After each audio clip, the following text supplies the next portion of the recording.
వి gold trusted gold buyers మీరు తాకట్టు పెట్టిన బంగారాన్ని విడిపించి ఈ రోజు ఉన్న మార్కెట్ ధరకు కొనబడను 7771077720.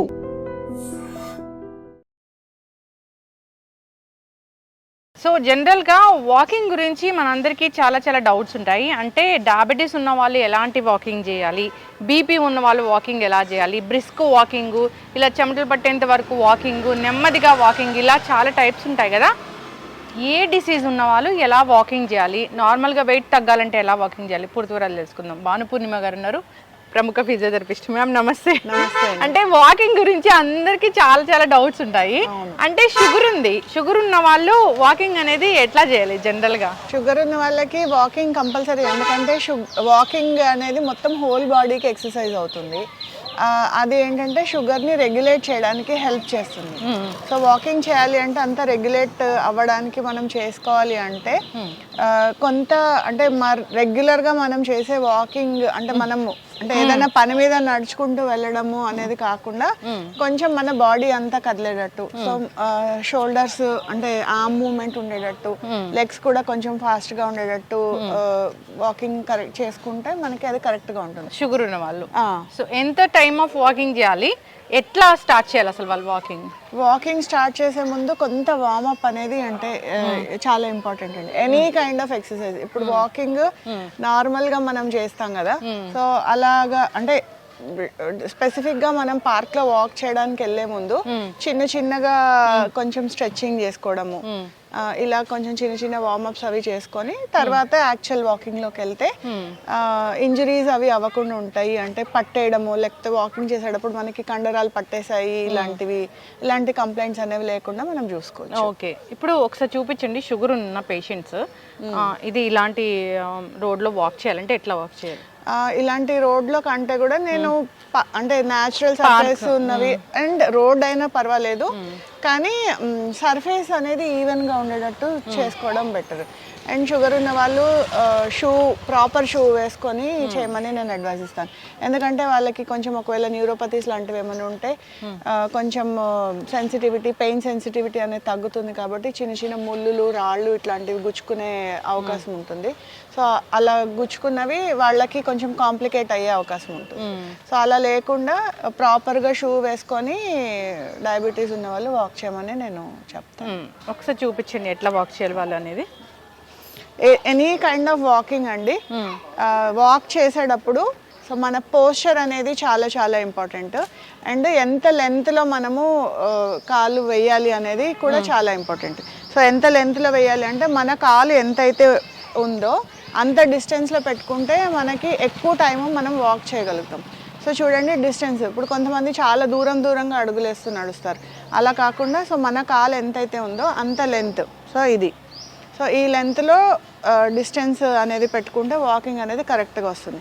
తర్వాత ఇంకొకటి, మనం వాక్ చేసేటప్పుడు మన కాల్లో ఏ భాగం నేల మీద పడుతుంది అనేది చాలా ఇంపార్టెంట్. సో ఫస్ట్ మనం మడమ భాగం అనేది గ్రౌండ్ని టచ్ అవ్వాలి, తర్వాత కాలు మొత్తం కింద పడాలి, తర్వాత మనం రెండో కాలు పైకి లిఫ్ట్ చేసినప్పుడు మడమ పడాలి, కాలు స్ట్రైట్ పడాలి, తర్వాత మనది వెనకాలది లేవాలి. సో ఈ సైకిల్ అనేది మెయింటైన్ చేయాలి. ఒకవేళ ఫర్ ఎగ్జాంపుల్ మనం నడిచేటప్పుడు ఒకవేళ మనది మడమ పడట్లేదు, ఒక్కసారి చూసుకోండి, అబ్జర్వ్ చేసుకుంటే ఎవరికి వాళ్ళకి తెలుస్తుంది. మన అడుగు ఇలా పడుతున్నా, స్ట్రైట్గా పడుతున్నా, లేకపోతే మన టోస్ అనేవి ముందు టచ్ అవుతున్నా, సో మనకి ఎక్కడో ఒక భాగంలో మనము ప్రాపర్గా నడవట్లేదు అని అర్థం. సో ఇప్పుడు మనము డీటెయిల్స్ చేసాం కదా, నడక అనేది ఒక్కసారి చూడండి. సో ఇలాగా డిస్టెన్స్ మన కాలు ఎంతైతే ఉందో అంత డిస్టెన్స్లో ఇట్లా ఈ పేస్లో నడుచుకుంటూ వెళ్తే మనకి అది ప్రాపర్గా నడక అనేది కరెక్ట్గా నడుస్తున్నట్టు. ఇలా నడిస్తే మనం ఎక్కువసేపు నడవగలుగుతాము, ప్లస్ అలసిపోకుండా కూడా నడవగలుగుతాం. జనరల్గా డయాబెటీస్ ఉన్న వాళ్ళు వాకింగ్ అంటే చేసి చూపించారు, అంటే నార్మల్గా బ్రిస్క్ వాకింగ్ అని చెప్తారు కదా, అది ఎట్లా చేస్తారు? ఇప్పుడు చేసిన వాకింగ్ డయాబెటీస్ అనే కాదండి, ఎవరైనా కూడా జనరల్గా వాక్ చేసేటప్పుడు మన ప్యాటర్న్, మనం ఎంత డిస్టెన్స్లో లెగ్ వేస్తున్నాం అనేది చాలా ఇంపార్టెంట్. బ్రిస్క్ వాకింగ్ అంటే ఏంటంటే ఇప్పుడు రెగ్యులర్గా మనం చేసే వాకింగ్ కంటే కొంచెం ఫాస్ట్గా చేస్తాం. అంటే బ్రిస్క్ వాకింగ్లో మనము ఆర్మ్స్ కొంచెం ఫాస్ట్గా స్వింగ్ చేయాల్సి వస్తుంది. తర్వాత మనము నడిచే స్పీడ్ అనేది కొంచెం పెంచుకుంది. సో అది ఎట్లా అంటే కొంచెం ఆర్మ్ స్వింగ్ చేయాలి, అది ఎట్లాగో ఇప్పుడు చేసి నార్మల్గా ఎవరైనా చేయొచ్చు ఈ వాకింగ్. ఎవరైనా చేయొచ్చు. అంటే ఇప్పుడు ఏమీ ప్రాబ్లమ్స్ లేకుండా ఉన్న వాళ్ళు బ్రిస్క్ వాకింగ్ చేయాలంటే కొంచెం ఆయాసం వస్తుంది కాబట్టి ఏదైనా ప్రాబ్లమ్స్ ఉన్న వాళ్ళు కాకుండా జనరల్ పీపుల్ అందరూ బ్రిస్క్ వాకింగ్ని ట్రై చేయొచ్చు. సో ఇది కొంచెం వెయిట్ లాస్లో ఫాస్ట్గా అవ్వడానికి కూడా కొంచెం హెల్ప్ చేస్తుంది. ఎందుకంటే చేసినప్పుడు మనకి చెమటలు అనేవి ఎక్కువగా పడతాయి. వెయిట్ లాస్ కావాలంటే చేయాలి. చూద్దాం, చూపించండి.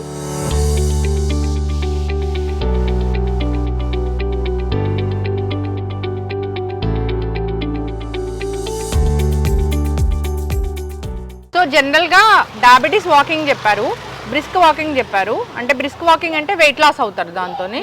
సో కార్డియో ఇష్యూస్ ఉంటాయి, వాళ్ళు ఎలా వాక్ చేయాలి?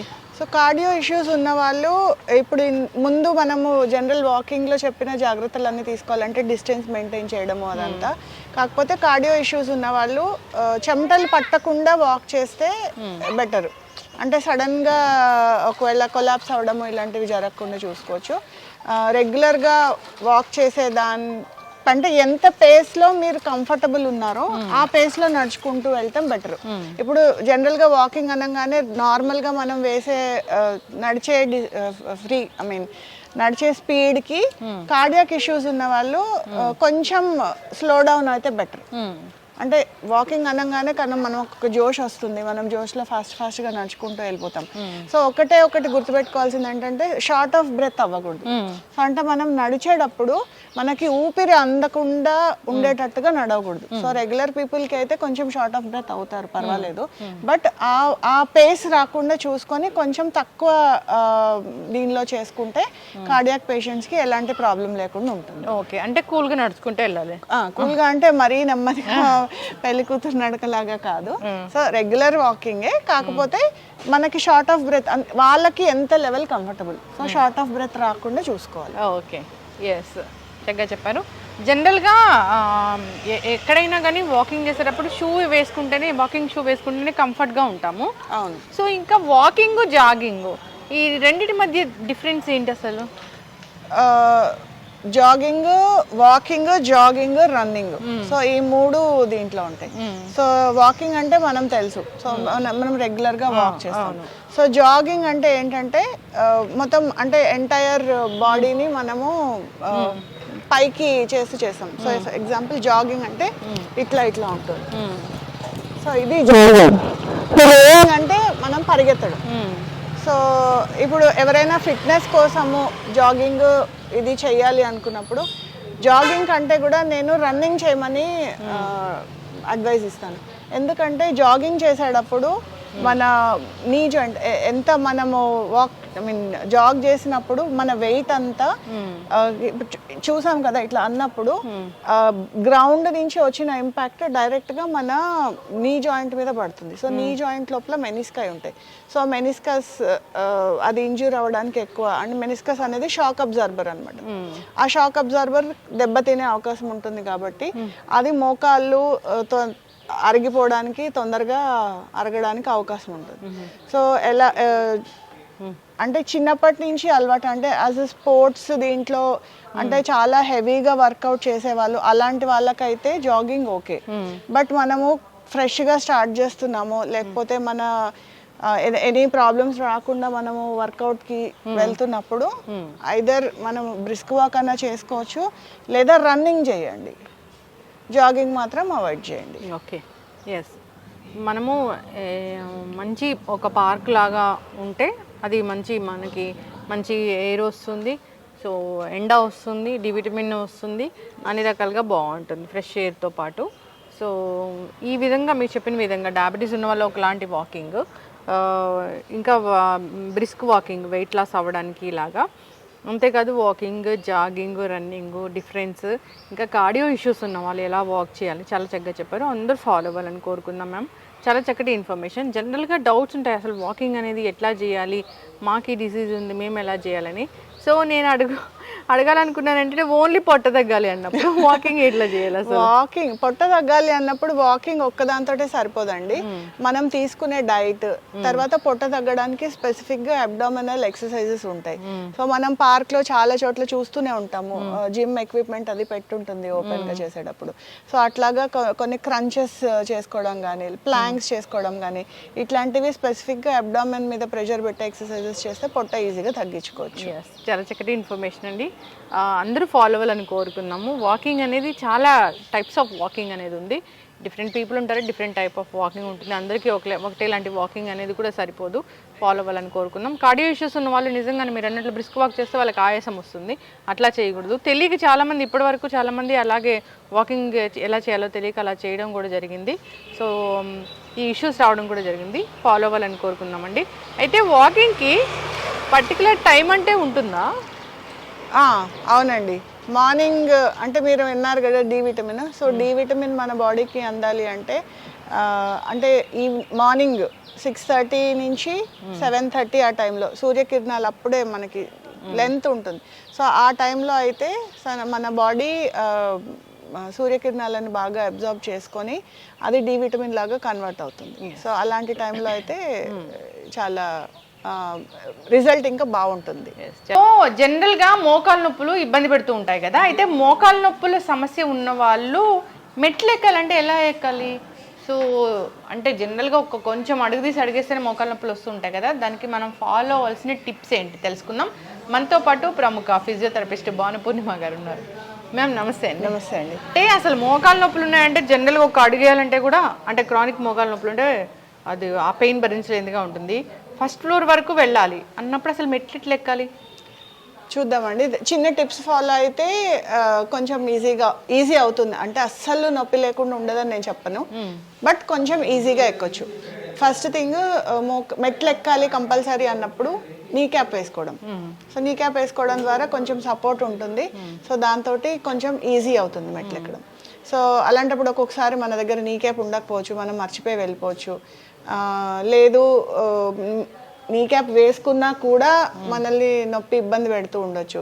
సో అలాంటప్పుడు ఏంటంటే మనం అడుగు వేసేటప్పుడు నొప్పి ఉన్న కాళ్ళు ఫస్ట్ పెట్టడం, ఎక్కేటప్పుడు దిగేటప్పుడు ఎట్లాగా ఒక్కసారి చూద్దామండి. చూసేటప్పుడు చేస్తే కొంచెం ప్రాక్టికల్గా చేస్తే కొంచెం అర్థమవుతుంది ఈజీగా.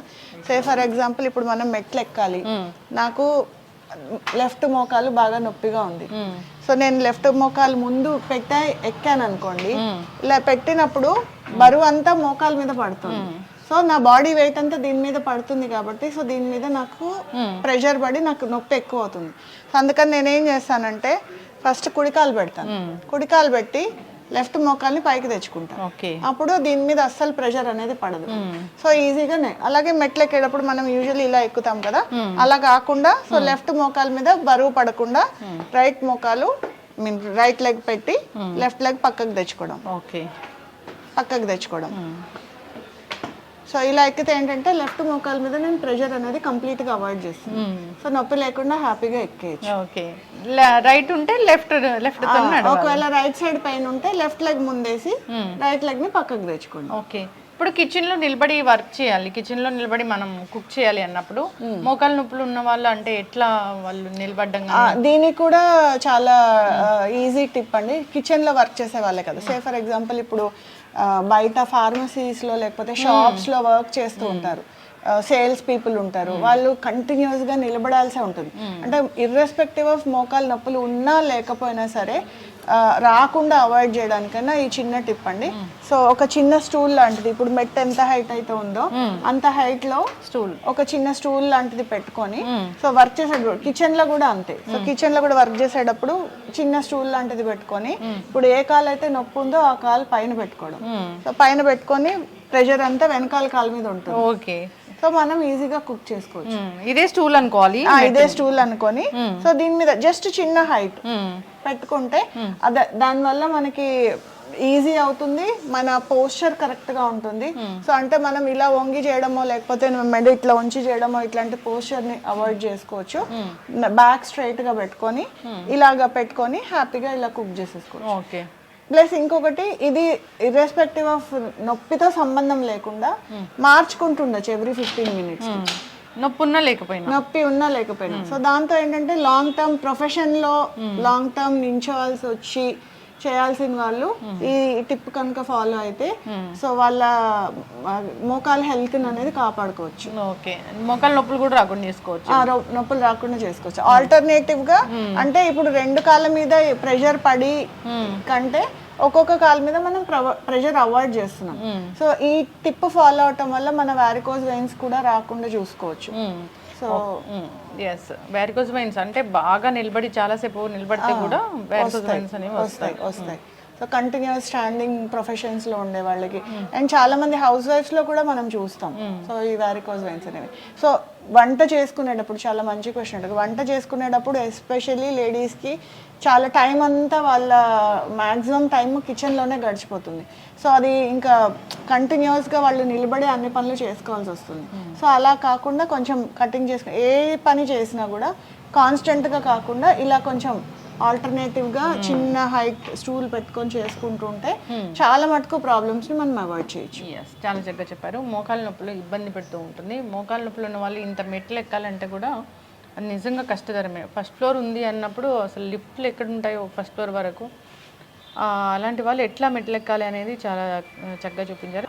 భానుపూర్ణిమ గారు, అంటే మెట్లు ఎక్కేటప్పుడు మోకాల నొప్పులు ఉన్న వాళ్ళు ఆ టిప్ ఫాలో అవుతుంది, అంత చిన్న ట్రిక్ బాగా పనిచేస్తుంది.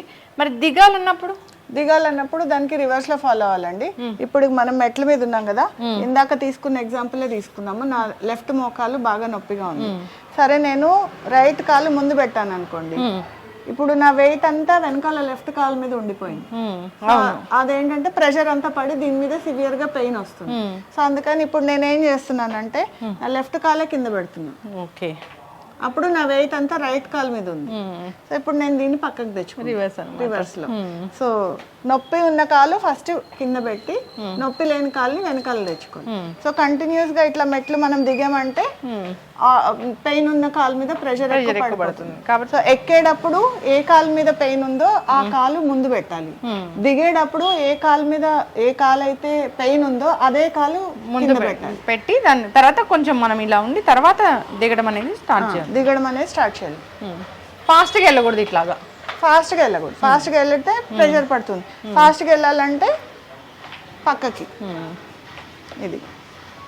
సో 2 కాళ్ళు ఒక స్టెప్ మీదకి తెచ్చుకొని వెళ్తే ఈజీగా మెట్లు దిగి. వీళ్ళు వాకింగ్ చేస్తున్నారు అన్నప్పుడు అంటే ఏదన్నా ఒక కాలు నొప్పి ఉంది అనుకోండి, వాకింగ్ అసలు మోకాలు నొప్పులు ఉన్న వాళ్ళు వాకింగ్ చేయాలి కదా.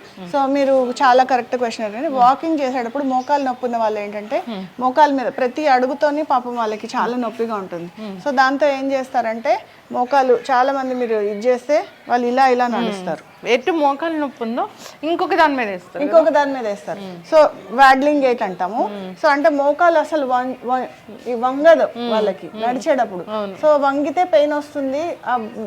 వెయిట్ అవాయిడ్ చేయడానికి వాళ్ళ గేట్ వాళ్ళకి తెలియకుండానే మారిపోతుంది. సో ఇట్లా నడుస్తూ ఉంటారు. సో దాన్ని వాడ్లింగ్ గేట్ అంటాం.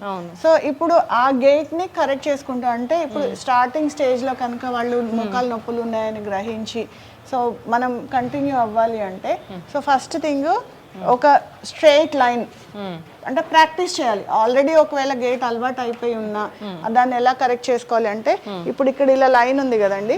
సో వాళ్ళు ప్రాక్టీస్ చేయాల్సిందంటే ఫస్ట్ లైన్ మీద కొంచెం కాలు పైకి పెట్టి అడుగు అంటే హీల్ ముందు పెట్టి అడుగు కిందికి పెట్టాలి. ఓకే, తర్వాత రెండో కాలు పైకి పెట్టి మన ఇది టచ్ అయ్యేటట్టు మన టోకి హీల్ టచ్ అవ్వాలి. పెట్టి కిందకి మళ్ళీ ఇలా పైకి ఎత్తి ఎంత పైకి వీలైతే అంత పైకి లైన్ మిస్ అవ్వకుండా నడవడం కనుక ప్రాక్టీస్ చేస్తే ఆ గేట్ అనేది కరెక్ట్ చేసుకోవచ్చు. చాలా సింపుల్ టిప్, చాలా సింపుల్గా ఇంట్లోనే ప్రాక్టీస్ చేసుకొని కరెక్ట్ చేసుకోవచ్చు. ఒక లైన్ మనం ఒక లైన్ ఫాలో అవ్వాలి. సింగిల్గా చూపిస్తాను. దీనికంటే ముందు ఒకవేళ మనకి లైన్ ఉండి అద్దం కనుక పెట్టుకోగలిగితే సో మిర్రర్లో మన పోస్చర్ ఎట్లా ఉంది అనేది అర్థమవుతుంది. సో ఇప్పుడు మనం అనుకున్నాం కదా, సో మోకాలు నొప్పులు ఉన్న వాళ్ళు ఇలా నడుస్తారు. సో ఈ గేట్ కరెక్ట్ చేసుకోవడానికి నేను చెప్తున్న టిప్ అనమాట. స్ట్రెయిట్ లైన్ పెట్టుకొని ఇలా ఎంత ఎత్తు వీలైతే అంత ఎత్తుకి నడిచి బాడీ పోస్చర్ కరెక్ట్గా ఉందా లేదా చెక్ చేసుకొని ఎంత హైట్ వీలైతే ఎంత హైట్, నేనైతే ఇలా మామూలుగా లేపుతున్నాను.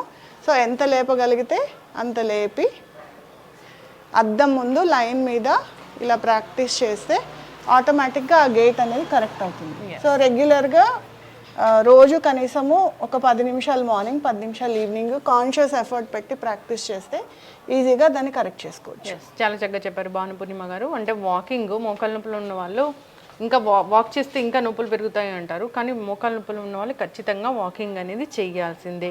చేసేటప్పుడు మీరు చెప్పిన ఈ టిప్స్ అనేది ఫాలో అవుతే కనుక వాళ్ళ నొప్పులు అనేవి అంత వాళ్ళకి తెలియవు, తగ్గిపోతాయి, కంట్రోల్లో ఉంటాయి. ప్లస్ వన్స్ మన మజిల్స్ ఎప్పుడైతే స్ట్రాంగ్ అవుతాయో ఆటోమేటిక్గా పెయిన్ కూడా తగ్గిపోతుంది. ఎస్, చాలా చక్కగా చెప్పారు. నెక్స్ట్ మనము ఏవియన్ నెక్రోసిస్ గురించి మాట్లాడదాం. చాలా మందికి తుంటి ప్రాబ్లం అనేది ఉంటుంది, అలాంటి వాళ్ళు ఎలాంటి జాగ్రత్తలు తీసుకోవాలి అనేది నెక్స్ట్ ఎపిసోడ్లో మాట్లాడదాం. చాలా చక్కటి ఇన్ఫర్మేషన్ అండి, ధన్యవాదాలు.